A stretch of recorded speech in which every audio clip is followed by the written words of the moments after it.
الحمدللہ وکفی وسلام علی عبادہ الذین اصطفی اما بعد۔ اللہ تعالی کے بہت سے انعامات میں سے ایک انعام یہ بھی ہے کہ آپ حضرات اور خواتین اس ماحول اور اس معاشرے میں رہتے ہیں جہاں پر اپنی ضروریات زندگی کو پورا کر کے بھی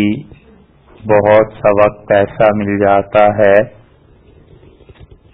کہ انسان عام طور پر اس وقت میں فارغ ہوتا ہے، اور اس وقت کو اللہ تعالی کا خاص انعام سمجھنا چاہیے۔ اللہ نے جتنی بھی زندگی دی ہے در حقیقت اپنی یاد کے لیے دی ہے، اور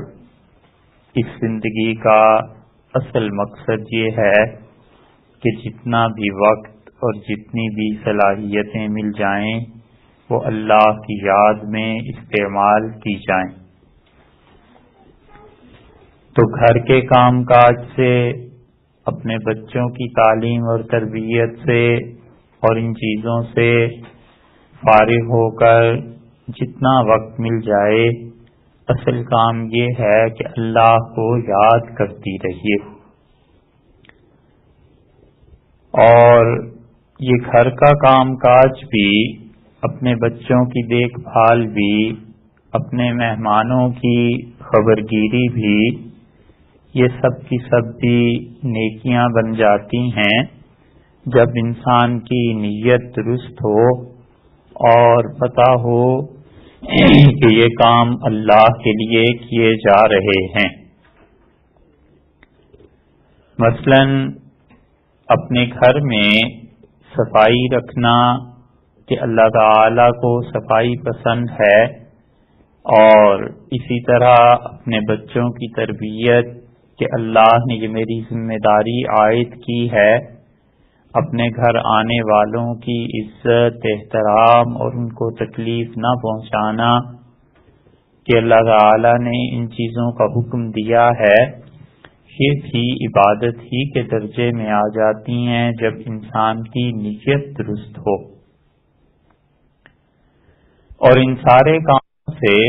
فرصت کے بعد بھی کچھ وقت مل جائے تو اس کو بھی ضائع نہیں کرنا چاہیے، بلکہ اللہ کا انعام سمجھ کے ان ساری مصروفیات سمیت اللہ کی یاد کرنی چاہیے۔ اور اللہ تعالی کی یاد کا سب سے اچھا طریقہ یہ ہے کہ کثرت سے اللہ کا ذکر کرنا چاہیے، اور جو دعائیں اور جو صورتیں قرآن پاک میں آئی ہیں ان کا ورد کرتے رہنا چاہیے۔ سوچ سمجھ کے اور اپنے اوقات کو دیکھ کر ایک معمول بنا لینا چاہیے، اور کوشش کرنی چاہیے کہ جس حد تک ہو سکے اس معمول کا نباہ ہو جائے، اور انسان اس پر عمل کرتا رہے۔ حضرت عائشہ رضی اللہ عنہا کی روایت میں آیا ہے کہ انہوں نے کہا رسول اللہ صلی اللہ علیہ وسلم کو سب سے اچھا عمل وہ لگتا تھا، چاہے وہ تھوڑا ہی کیوں نہ ہو، جو ہمیشہ کرتے رہتے تھے۔ اور حدیث میں لفظ یہ آئے ہیں کہ قل و ادیم، تھوڑا عمل ہوتا تھا لیکن رسول اللہ صلی اللہ علیہ وسلم اس عمل کو بار بار مسلسل کرتے رہتے تھے۔ تو اس لیے اللہ تعالی کی یاد میں بجائے اس کے کہ ایک دن آپ 1000 مرتبہ درود شریف پڑھ لیں، یہ زیادہ اچھی بات ہے کہ آپ روز 10 مرتبہ پڑھ لیجئے، لیکن بس پھر موت تک یہ بات چھوٹے نہیں۔ حدیث میں بہت سی چیزیں ایسی آئی ہیں کہ رسول اللہ صلی اللہ علیہ وسلم نے انہیں پڑھنے کا حکم دیا ہے۔ آپ کوشش کیجئے گھر میں وقت نکال کے ان چیزوں کو پڑھتی رہیے۔ ایک جگہ حدیث میں آیا ہے کہ رسول اللہ صلی اللہ علیہ وسلم سے کچھ لوگوں نے آ کے عرض کیا کہ اللہ کے رسول، ہم نے جس جگہ پر خیمہ لگایا ہے وہاں زمین سے سورہ ملک کے پڑھنے کی آواز آتی ہے۔ سورہ ملک جو ہے 29ویں پارے کی پہلی سورت ہے۔ تو رسول اللہ صلی اللہ علیہ وسلم نے فرمایا یہ تمہارا دوست تھا، یہ اس کی قبر ہے اور اسے اللہ نے اس سورت کو قبر میں پڑھنے کی اجازت دی ہے اور وہ اس سورت کو پڑھ رہا ہے۔ تو معلوم ہوتا ہے کہ وہ صاحب زندگی میں بھی اس سورت کو پڑھتے رہے، اس لیے انہیں اجازت دی گئی کہ وہ قبر میں بھی اس سورت کو پڑھیں، اور رسول اللہ صلی اللہ علیہ وسلم نے فرمایا میری یہ تمنا ہے، میری یہ خواہش ہے کہ میرے ہر امتی کے دل میں یہ 30 آیتوں والی سورت ہو، اور لوگو انہا منجیۃ، یہ سورت قبر کے عذاب سے نجات دیتی ہے۔ اور اس کی ترتیب جو پڑھنے کی ہے وہ بہت آسان ہے کہ روزانہ عشاء کی نماز پڑھ کے اس سورت کو ایک بار پڑھ لیا جائے، اور جو آدمی مسلسل اس سورت کو پڑھتا رہے گا اللہ سے امید ہے کہ وہ اسے اتنے اچھے اور صالح اعمال کی توفیق دے گا کہ وہ قبر کے عذاب سے محفوظ رہے گا۔ قبر میں ہر ایک نے جانا ہے، ہم نے اور آپ نے جو آج زمین کے اوپر ہیں، آج سے 30-40 سال بعد پتہ نہیں کس زمین کے نیچے پڑے ہوئے ہوں گے، اور اللہ ہی جانتا ہے کہ اس تاریک اور اندھیرے گھر میں کس کے ساتھ کیا ہو رہا ہوگا۔ تو کام کرنے کی بات ہے، اور وہ یہ ہے کہ روزانہ عشاء کی نماز کے بعد بس اس سورت کو پڑھ لیا جائے، مہینہ 2 مہینے 4 مہینے اسے پابندی سے پڑھا جائے تو آہستہ آہستہ یہ سورت انسان کو یاد ہو جاتی ہے، اور بس پھر اس کے بعد انسان حفظ زبانی بھی پڑھ سکتا ہے۔ تو یہ کام کرنے کا ہے، اسے کیا کیجیے۔ اسی طرح رسول اللہ صلی اللہ علیہ وسلم نے سورہ یاسین کے پڑھنے کا حکم دیا، اور آپ نے فرمایا کہ جو شخص سورہ یاسین اللہ تعالی کو راضی کرنے کے لیے پڑھتا ہے اللہ تعالی قیامت کے دن اس سے راضی ہو جائے گا۔ تو اس لیے چاہیے کہ دن کو، دوپہر کو، صبح کو خاص طور سے اپنے کاموں سے فارغ ہو کر 8-9 بجے جو وقت مل جاتا ہے تھوڑا سا، تو ذرا سا وقت نکال کے سورہ یاسین کی تلاوت ایک بار کر لینی چاہیے۔ یہ وہ معمولات ہیں جو ہر انسان کو اپنی زندگی میں اپنانے چاہیے، اور ان تمام معمولات کے ساتھ ساتھ یہ خیال بھی رکھنا چاہیے کہ کسی کا حق اپنے ذمے رہ نہ جائے، اور یہ بھی خیال رکھنا چاہیے کہ کسی پہ ظلم اور زیادتی نہ ہو جائے۔ زندگی پوری طرح اعتدال کے ساتھ گزارنی چاہیے، بس ہر وقت یہ کوشش رہے، ہر لمحہ یہ خیال رہے کہ میرے کسی قول سے، میرے عمل سے، میری وجہ سے دنیا میں کسی کو تکلیف نہ پہنچے۔ سارے جہان میں جتنی بھی زندگی آدمی گزارے اس اعتدال کے ساتھ گزارے کہ کسی بھی شخص کو میری وجہ سے ذہنی تکلیف نہ پہنچے، جسمانی تکلیف نہ پہنچے۔ زندگی اس اعتدال کے ساتھ گزارنی چاہیے۔ یہ نہیں ہونا چاہیے کہ انسان اپنی اولاد کا خیال کرتے کرتے اپنی بیوی کو تکلیف پہنچانے لگے، بیوی اپنی اولاد کا خیال کرتے کرتے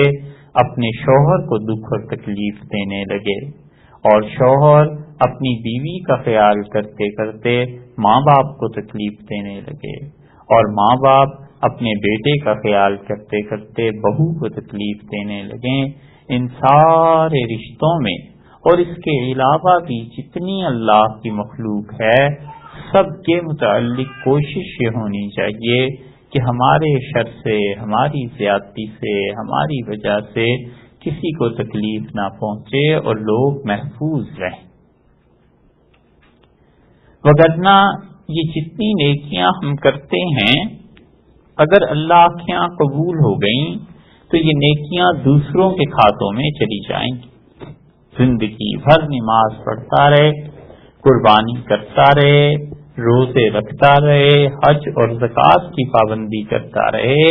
اور اس کے ساتھ ساتھ دوسرے لوگوں پر ظلم بھی کرتا رہے تو یہ ظلم کا بدلہ بڑی بری چیز ہے۔ اللہ تعالی قیامت میں یہ ساری نیکیاں لے کے اس مظلوم کے حوالے کر دیں گے اور بندہ خالی کا خالی ہاتھ رہ جائے گا۔ حدیث میں آیا ہے، رسول اللہ صلی اللہ علیہ وسلم نے فرمایا، قیامت میں اتنے اعمال لے کر کوئی آدمی آئے گا کہ پہاڑوں کے برابر ہوں گے، اور دیکھنے والے یہ کہیں گے کہ اتنے اعمال، اتنی نیکیاں یہ شخص لے کر آیا ہے، یعنی رش کریں گے اس پر، اور جب اللہ کے حضور میں اس کی نیکیاں پیش ہوں گی تو فرشتوں سے پوچھا جائے گا کہ اس بندے کی اتنی نیکیاں ہیں، کیا اس کا کوئی گناہ بھی ہے؟ تو فرشتے عرض کریں گے کہ قد شتم ھذا، اللہ اس نے فلاں آدمی کو گالیاں دی تھیں، وسب ھذا، اور اس کو برا بھلا کہا تھا، وقد لطم ھذا، اور اس نے کسی کو تھپڑ بھی مارا تھا۔ تو اللہ تعالیٰ فرمائیں گے کہ اس کی نیکیاں لے کر ان کو دینا شروع کرو جن پر اس شخص نے ظلم کیا تھا، اور پھر ہوتے ہوتے نیکیاں کاٹی جائیں گی، تقسیم کی جائیں گی، مظلوموں کو دی جائیں گی، یہاں تک کہ یہ نیکیوں کے پہاڑ ختم ہو جائیں گے، اور مظلوم ابھی باقی ہوں گے۔ تو اللہ تعالیٰ فرمائیں گے کہ اچھا اس طرح کرو کہ یہ جو مظلوم ہیں ان کے جو گناہ ہیں اس کے ذمہ ڈال دو، اور وہ گناہ لوگوں کے اس کے ذمہ ڈالے جائیں گے، یہاں تک کہ نیکیوں کے پہاڑوں کی بجائے اس کے پاس گناہ کے پہاڑ ہو جائیں گے، تو رہا فی النار، اور اس کے بعد جہنم میں پھینک دیا جائے۔ تو اس لیے آدمی کو سوچنا چاہیے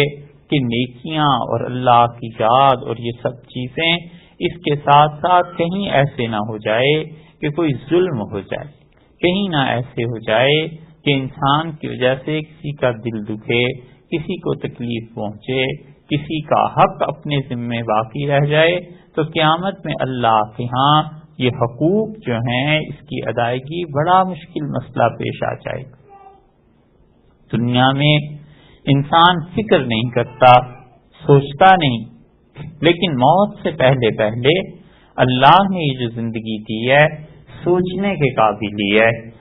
موت سے ایک لمحہ پہلے بھی اگر ہوش آ گئی تو پھر کوئی نقصان نہیں ہے، حق والوں سے اپنا حق معاف کرا لینا چاہیے، اور یہ کوشش کرنی چاہیے کہ ایسی حرکتیں، ایسے اعمال، ایسے کام انسان کرے ہی نہ جس کی وجہ سے قیامت میں نقصان اور شرمندگی آنی۔ بہت سی چیزیں ایسے ہی ہوتی ہیں، انسان سمجھتا نہیں ہے کہ یہ گناہ ہے، لیکن اللہ کے ہاں بہت بڑی بات کی جاتی ہے، اور یہ صرف مسلمانوں ہی کا مسئلہ نہیں ہے، کسی کافر کے ساتھ بھی زیادتی ہوگی تو اللہ قیامت میں اس کے متعلق بھی پوچھے گا۔ اس کی مثال سمجھنی ہو تو آپ یوں سمجھ لیجئے جیسے کوئی انگریز، کوئی کافر، عیسائی، یہودی گزر رہا ہے اور انسان کہتا ہے کہ دیکھو اس کی شکل کیسی ہے، دیکھو کیسی لگ رہی ہے، دیکھو فلاں جانور جیسا لگ رہا ہے، تو اب یہ کہہ دینا اور دوسرے کا ہنس لینا آسان ہے۔ قیامت میں اللہ تعالی جب انصاف کرے گا تو وہ یہ پوچھے گا کہ وہ شکل و صورت تو میں نے بنائی تھی، تمہیں کس نے اختیار دیا تھا کہ دوسروں میں عیب نکالتے پھرو؟ اس لیے غیبت اور ظلم چاہے وہ کافر کے ساتھ ہی کیوں نہ ہو، غیبت اور ظلم اللہ تعالی نے کافروں کے بھی حقوق رکھے، بڑا بڑا خطرہ ہے اس بات کا کہ مسلمان کافروں کے حقوق غصب کر لیں اور مسلمان یہ سمجھے بیٹھے ہیں کہ ہم کافروں کے متعلق جو مرضی کومنٹس پاس کرتے رہیں، کافر عورتیں ہیں ان کے متعلق جو کچھ مرضی کہتے رہیں، مذاق اڑاتے رہیں اور کوئی نہیں پوچھے گا، وہ بھی اللہ کی مخلوق ہے، وہ ظلم کریں گے خدا انہیں بھی جہنم اور سزا دے گا، اور مسلمان ظلم کریں گے تو خدا انہیں بھی جہنم اور سزا دے گا۔ کافروں کے بارے میں بھی بغیر ضرورت کے زبان نہ کھولے، نہ غیبت کرے، نہ چغلیاں لگائے، نہ ہی اسی طرح جو چیزیں اللہ نے پیدا کر دی ہیں اس میں عیب نکالے۔ یہ کوئی طریقہ نہیں ہے، اللہ کے ہاں اس پہ پوچھ ہوگی، فلاں کا قد ایسا ہے، فلاں کی شکل ایسی ہے، فلاں کی صورت ایسی، فلاں کے ہاتھ اور پاؤں ایسے ہیں۔ یہ سب چیزیں اللہ نے بنائی ہیں، اور اللہ کی بنائی ہوئی چیزوں میں عیب نکالنا یہ خدا کی تقسیم پر اعتراض کرنا ہے، اور یہ قیامت میں یہ مصیبتیں لے ڈوبیں گی، نیکیاں برباد ہو جائیں۔ اتنی مشکل سے یہاں نیکیاں جمع کرتے رہے، ٹھنڈے پانی سے وضو کر کے، نیند ختم کر کے، محنت کر کے نماز پڑھتے رہے، اور قیامت میں پتا چلا کہ یہ سب نیکیاں دوسروں کے پاس چلی گئیں اور دوسروں کے گناہ اپنے ذمے آ گئے۔ بھلا بتائیے یہ کوئی عقل مندی کی تجارت اور سودا؟ تو اس لیے کوشش آدمی یہ کرتا رہے کہ میں کسی کی غیبت میں نہ پڑوں، کسی کی برائی میں نہ پڑوں، اسی طرح کسی کے حقوق میرے ذمے نہ رہ جائیں، سب کے حقوق اسے مسلسل برابر ملتے رہے، وگرنہ انسان کسی کا حق مار لے گا تو کتنے عرصے جیتا رہے گا؟ 10 سال، 20 سال، اور پھر وہی قبر، پھر وہی تنہائی، پھر وہی اللہ کے سامنے پیشی۔ تو یہ کام ہی ایسا کیوں کرے کہ وہاں جا کے کوئی انسان کا استقبال کرنے والا نہ ہو، کوئی سے خوش آمدید کہنے والا نہ ہو، بلکہ ظلم جو ہے وہ قیامت میں اس کے سامنے آ جائے۔ تو اس لیے خاص اہتمام سے اللہ کا ذکر، اللہ کی یاد کرنی چاہیے، اور یہ کوشش کرتے رہنا چاہیے کہ کسی کا دل مجھ سے نہ دکھے، کسی کا دل مجھ سے نہ دکھے، کسی کو مجھ سے تکلیف نہ پہنچے، کسی کو مجھ سے شکایت پیدا نہ ہو۔ جھوٹ بولنا، جھوٹی تہمت لگانا، دھمکیاں دینا اور اپنی حیثیت کا ناجائز فائدہ اٹھانا، یہ سب کی سب چیزیں بس آنکھیں بند ہونے تک ہیں، اور بہن جس دن آنکھیں بند ہو گئیں بس پھر اس دن لگ جائے گا پتہ، اس دن اللہ کے فرشتے بھی آ جائیں گے اور اپنا حشر نشر ہو جائے گا، اعمال کا نامہ کھل جائے گا، پھر کوئی اس موقع پہ کچھ نہیں کر سکتا، پھر اللہ کی حکمرانی ہے، اور اللہ تعالیٰ کے ہاں انصاف بھی ہے، اور خدا کے ہاں معافی بھی ہے، رحمت بھی ہے۔ تو اللہ سے معافی کی، رحمت کی امید رکھنی چاہیے، مگر یہ کہ کام ایسے کرے ہی نہ کہ اس کے لیے آخرت میں عذاب اور جہنم ہو جائے، تو اپنے آپ کو بچائے ظلم سے، اپنے آپ کو بچائے لوگوں کے حق مارنے سے، اور اللہ کی یاد کرتا رہے، اللہ تعالی کو یاد کرتا رہے، قرآن پاک کے ذریعے، ذکر کے ذریعے۔ یہ سورہ ملک روزانہ عشاء کے بعد پڑھ لینی چاہیے، سورہ یاسین روزانہ صبح کے وقت پڑھ لینی چاہیے۔ یہ چھوٹے چھوٹے اعمال بھی اللہ تعالیٰ اپنی رحمت سے اگر قبول فرما لیں تو بہت بڑی نیکیاں بن جاتی ہیں۔ اللہ تعالیٰ آپ کو اور ہمیں عمل کرنے کی توفیق